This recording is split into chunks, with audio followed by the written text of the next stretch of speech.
कहानी की शुरुआत होती है एक तालाब से जिसमें दो हॉबिट्स मछली पकड़ रहे हैं। उनके कांटे में मछली फंस जाती है, पर हॉबिट उसे बाहर खींच नहीं पाता, बल्कि मछली उसे पानी में डुबा ले जाती है। पानी में जाते ही उस हॉबिट को गोल्डन रिंग दिखती है। वो उस रिंग को लेके बाहर आ जाता है। उसका साथी स्मीगल उस रिंग को देखता है।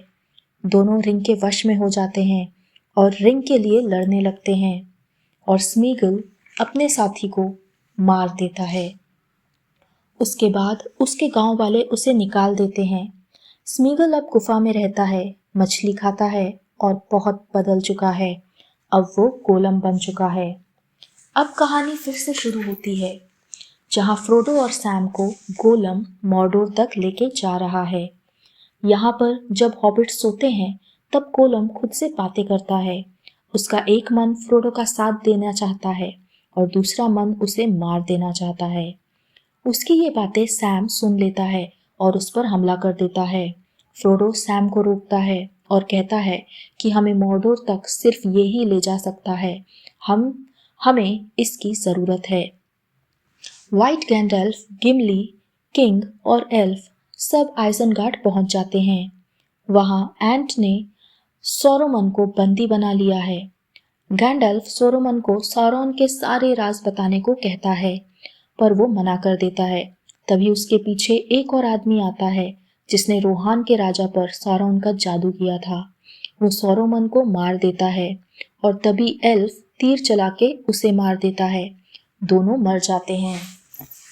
यहाँ उन्हें दोनों हॉबिट्स भी सुरक्षित मिल जाते हैं।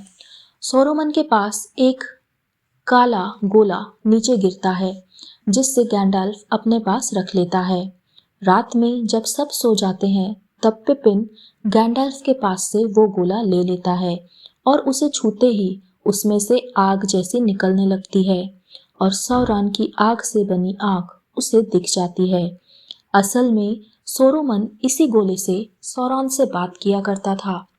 पिपिन जोर से चीखता है और गैंडल्फ उस गोले को ढक देता है। फिर वो पिपिन से पूछता है कि उसने क्या देखा। वो कहता है कि उसने एक जलता हुआ शहर देखा और आग से बनी हुई आंख देखी। गैंडल्फ उससे पूछता है कि कहीं उसने फ्रोडो और रिंग के बारे में तो कुछ नहीं बताया, तो पिपिन मना कर देता है। गैंडल्फ समझ जाता है कि सौरॉन का अगला निशाना मिनस्त्री शहर है। वो शहर बहुत खूबसूरत शहर है और एरागॉन वहाँ के राजा का बेटा है। सौरॉन ये जानता है कि एरागॉन के पूर्वजों ने ही पिछली बार उसकी उंगली काट के वो रिंग निकाल ली थी। गैंडल्फ पिपिन को लेकर गोंडोर के शहर मिनास्त्री पहुंच जाता है। यहाँ के राजा बोरोमिर और फारामिर के पिता हैं, जो कि बोरोमिर के मृत्यु के कारण बहुत दुखी हैं। यहाँ के राजा ने रोहान की युद्ध में मदद नहीं की थी। राजा नहीं मानता। गैंडल्फ पिपिन को बताते हैं कि सौरॉन ने अपनी आर्मी तैयार कर ली है और वो गोंडोर को खत्म कर देगा। यहाँ सैम और फ्रोडो गोलम की मदद से मॉर्डोर के अंदर चले जाते हैं। यहाँ सौरॉन की बहुत बड़ी सेना है। ये लोग उनसे छुप जाते हैं। अब इन बहुत ऊंचे पहाड़ पर चढ़ना है, जो एकदम स्टीप है और उस पर चढ़ना बहुत मुश्किल है। ये चढ़ना शुरू कर देते हैं। रात में सोते समय गोलम इनके बैग से रोटी नीचे फेंक देता है और कुछ टुकड़े सैम के कपड़ों पर फेंक देता है।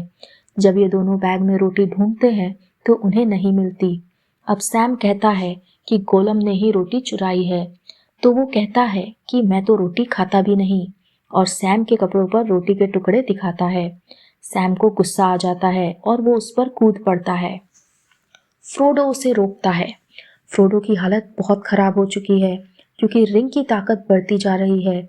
सैम फ्रोडो को कहता है कि कुछ समय के लिए ये रिंग मुझे दे दो। फ्रोडो नाराज हो जाता है और सैम को वापस शायर चले जाने को कहता है। वहीं दूसरी ओर गोंडोर रोहान की मदद नहीं लेना चाहता, पर गैंडल्फ पिपिन की मदद से मदद का सिग्नल, जो कि ऊंचाई पर बनी हुई एक मशाल है, उसे जला देता है। रोहान को मदद का सिग्नल मिल जाता है। अब एरागॉन, गिमली और एल्फ और रोहान की सेना गोंडोर की मदद के लिए निकलते हैं। उसी रात एल्फ्स का राजा आर्विन का पिता एरागॉन से मिलने आता है। वो एरागॉन को बताता है कि आर्विन मर रही है। अंधेरे की ताकत बहुत बढ़ गई है और इसलिए सितारों की ताकत कम हो रही है। आर्विन और एरागॉन एक दूसरे को बहुत चाहते हैं। आर्विन के पिता कहते हैं कि इस जंग को जीतना मुमकिन नहीं है। वो एरागॉन को उसके पूर्वज की तलवार देते हैं। ये वही तलवार है जिससे एरागॉन के पूर्वजों ने सारौन को हराया था। इसे दोबारा जोड़ा गया है। अब एरागॉन पहाड़ों में रह रहे चोर और डाकुओं की सेना को अपने साथ लड़ने के लिए बुलाने जाता है। उसके लिए उन्हें पहाड़ों की सुरंगों में जाना होता है। दरअसल ये कुनबा शापित है, क्योंकि एक बार इन लोगों ने गोंडोर के राजा को युद्ध में मदद करने का वचन दिया था, पर वो लोग नहीं आए, भाग गए और इन्हीं दरारों में छुप गए। तब इन्हें श्राप मिला कि जब तक ये अपना वचन पूरा नहीं करते, ये ऐसे ही शापित रहेंगे। ये तीनों डरावनी जगहों से उन सायों के पास पहुंच जाते हैं। ये लोग वही शापित प्रजाति हैं जो अब बिना शरीर के केवल साए जैसे हो चुके हैं। एरागॉन उन्हें अपने साथ लड़ने के लिए कहता है, क्योंकि इसी से वो भी श्राप से मुक्त होंगे। वो इसे कोई जवाब नहीं देते और गायब हो जाते हैं। वहां अचानक खोपड़ियों का सैलाब आ जाता है। तीनों अपनी जान बचा के भागते हैं और देखते हैं कि दूर नदी से सौरोन की आर्मी गोंडोर की ओर बढ़ रही है। तभी एक साया, जो कि सबका राजा है, वो आता है और एरागॉन के लिए लड़ने को तैयार हो जाता है। वो कहता है कि हम तुम्हारे लिए लड़ेंगे। ये लोग मिलके सौरोन की उस सेना को तबाह कर देते हैं जो नदी से गोंडोर की ओर जा रही थी। पर गोंडोर के सामने ऑक्स की एक बहुत बड़ी सेना पहले से ही पहुंच चुकी है। गोंडोर का राजा बहुत दुखी होता है और लड़ना नहीं चाहता। उसका दूसरा बेटा फारामीर भी जख्मी है। अब वो खुद को आग में जला के खत्म कर लेता है। अब गोंडोर और रोहान की सेना ऑक्स से लड़ने लगती है। पर सौरोन की सेना बहुत ताकतवर है। इसमें बड़े बड़े हाथी, अजीब से जानवर और ड्रैगन्स भी हैं। तभी एक काला साया ड्रैगन से रोहान के राजा पर वार करता है। उसकी बेटी उसे बचाने आती है। एक योद्धा की ड्रेस में है। वो उस ड्रैगन का सिर काट देती है और उस काले साये के सामने खड़ी हो जाती है। वो काला साया उसे कहता है कि मुझे कोई आदमी मार नहीं सकता। वो कहती है कि मैं कोई आदमी नहीं हूँ। अपना मास्क हटाती है और उसके चेहरे में तलवार घुसा देती है और ऐसे वो काला साया मर जाता है।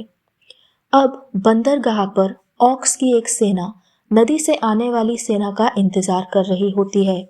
वो जहाज बंदरगाह पर पहुंच जाता है, पर उसमें से ऑक्स की जगह एरागॉन, गिमली, एल्फ्स और शापित साए पूरी सेना के साथ आ जाते हैं। अब ये सभी मिलकर सौरोन की सेना के साथ जबरदस्त युद्ध करते हैं और सौरोन की सेना हार जाती है। पर रोहान का राजा भी मर जाता है। अब रोहान और गोंडोर दोनों के राजा जीवित नहीं हैं। शापित साए युद्ध के बाद एरागॉन से अपनी मुक्ति के लिए कहते हैं। एरागॉन उन्हें मुक्त कर देता है। इधर फ्रोडो ने सैम को वापस भेज दिया है। रोते रोते सैम नीचे उतरने लगता है। काफी नीचे उतर के उसे रोटी मिल जाती है जिसे गोलम ने फेंका था। वो समझ जाता है कि ये सब गोलम की चाल थी। वो तुरंत ऊपर की ओर चढ़ने लगता है, पर तब तक गोलम और फ्रोडो एक गुफा तक पहुंच जाते हैं। गोलम कहता है कि इस गुफा के उस तरफ ही तुम्हारी मंजिल है। इसके आगे तुम्हें अकेले ही जाना होगा। अंदर जाते ही फ्रोडो को बड़े बड़े जाले दिखते हैं। असल में यहाँ आदमखोर मकड़ी रहती है और वो फ्रोडो को खाने की कोशिश करती है।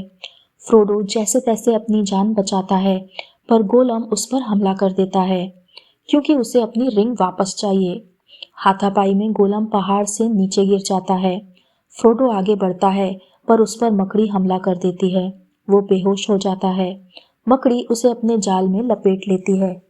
तभी वहां सैम आ जाता है और मकड़ी को घायल कर देता है। फ्रोडो को बचा लेता है, पर फ्रोडो अभी बेहोश है। वहां 2 ऑक्स फ्रोडो को उठा के ले जाते हैं। सैम उनका पीछा करता है और मौका देख के एक ऑर्क को मार देता है। फ्रोडो को होश आ चुका है और उसके पास रिंग नहीं होती। तब सैम उसे बताता है कि मुझे लगा कि तुम मर गए, इसलिए रिंग मैंने ले ली ताकि मैं इसे खत्म कर सकूं। फ्रोडो रिंग वापस ले लेता है। अब वो दोनों ऑक्स का भेस बना के मॉर्डोर के अंदर चले जाते हैं और डूम्स ज्वालामुखी को ढूंढते हैं। लेकिन इनके और ज्वालामुखी के बीच बहुत बड़ी सेना खड़ी रहती है। गैंडल्फ को ये बात पता चल जाती है और उस सेना को उनके रास्ते से हटाने के लिए सौरॉन पर हमला करने का प्लान बनाता है। अब एरागॉन, गिमली और सभी योद्धा मॉर्डोर के गेट पर पहुंच जाते हैं। उन्हें सब ओर से सौरॉन की बहुत बड़ी सेना घेर लेती है, पर अब फ्रोडो और सैम को रास्ता मिल जाता है। ये दोनों थके हुए डूम्स ज्वालामुखी की ओर चलने लगते हैं, पर फ्रोडो थक कर गिर जाता है। सैम उसे कंधे पर उठा लेता है और डूम्स पहाड़ की ओर चलने लगता है। तभी गोलम उन दोनों पर हमला कर देता है। सैम और गोलम के बीच लड़ाई होती है, पर फ्रोडो दौड़कर डूम्स पहाड़ के अंदर चला जाता है। सैम उसके पीछे जाता है। फ्रोडो उस रिंग को फेंकना चाहता है, पर फेंक नहीं पाता। अचानक वो कहता है कि ये रिंग मेरी है। उसे रिंग ने मोहित कर लिया है। फ्रोडो उस रिंग को पहन लेता है और गायब हो जाता है। पर गोलम वहां पहुंच जाता है और फ्रोडो को पहचान लेता है। उस गायब फ्रोडो के ऊपर चढ़ जाता है और उसकी वो उंगली काट लेता है जिसमें रिंग थी। अब फ्रोडो दिखने लगता है। इधर इंसानों और ऑक्स के बीच जंग में इंसान हार रहे होते हैं और रिंग गोलम के पास पहुंच जाती है। फ्रोडो और गोलम उस रिंग के लिए लड़ने लगते हैं और दोनों ज्वालामुखी में गिर जाते हैं, पर फ्रोडो चट्टान से लटक जाता है और गोलम रिंग के साथ ही ज्वालामुखी में गिर जाता है। सैम फ्रोडो को बचा लेता है और रिंग नष्ट हो जाती है। रिंग के नष्ट होते ही सौरॉन की सारी सेना और उसका आँख सब नष्ट हो जाता है और इंसान जीत जाते हैं। एरागॉन को पृथ्वी का राजा बना दिया जाता है और आरविन से उसकी शादी हो जाती है। राजा अपनी पूरी प्रजा के साथ चारों हॉबिट्स के सामने सिर झुकाते हैं और उन हॉबिट्स को अपने शहर शायर भेज देते हैं। वहां सैम की शादी हो जाती है और 4 साल तक बिल्बो और फ्रोडो साथ रहते हैं। फ्रोडो एक बुक लिखता है, उसे सैम को दे देता है। अब गैंडल्फ, फ्रोडो और बिल्बो एल्व्स की एक नाव में बैठकर मध्य अर्थ की ओर निकल जाते हैं और इसी के साथ कहानी यहीं खत्म हो जाती है।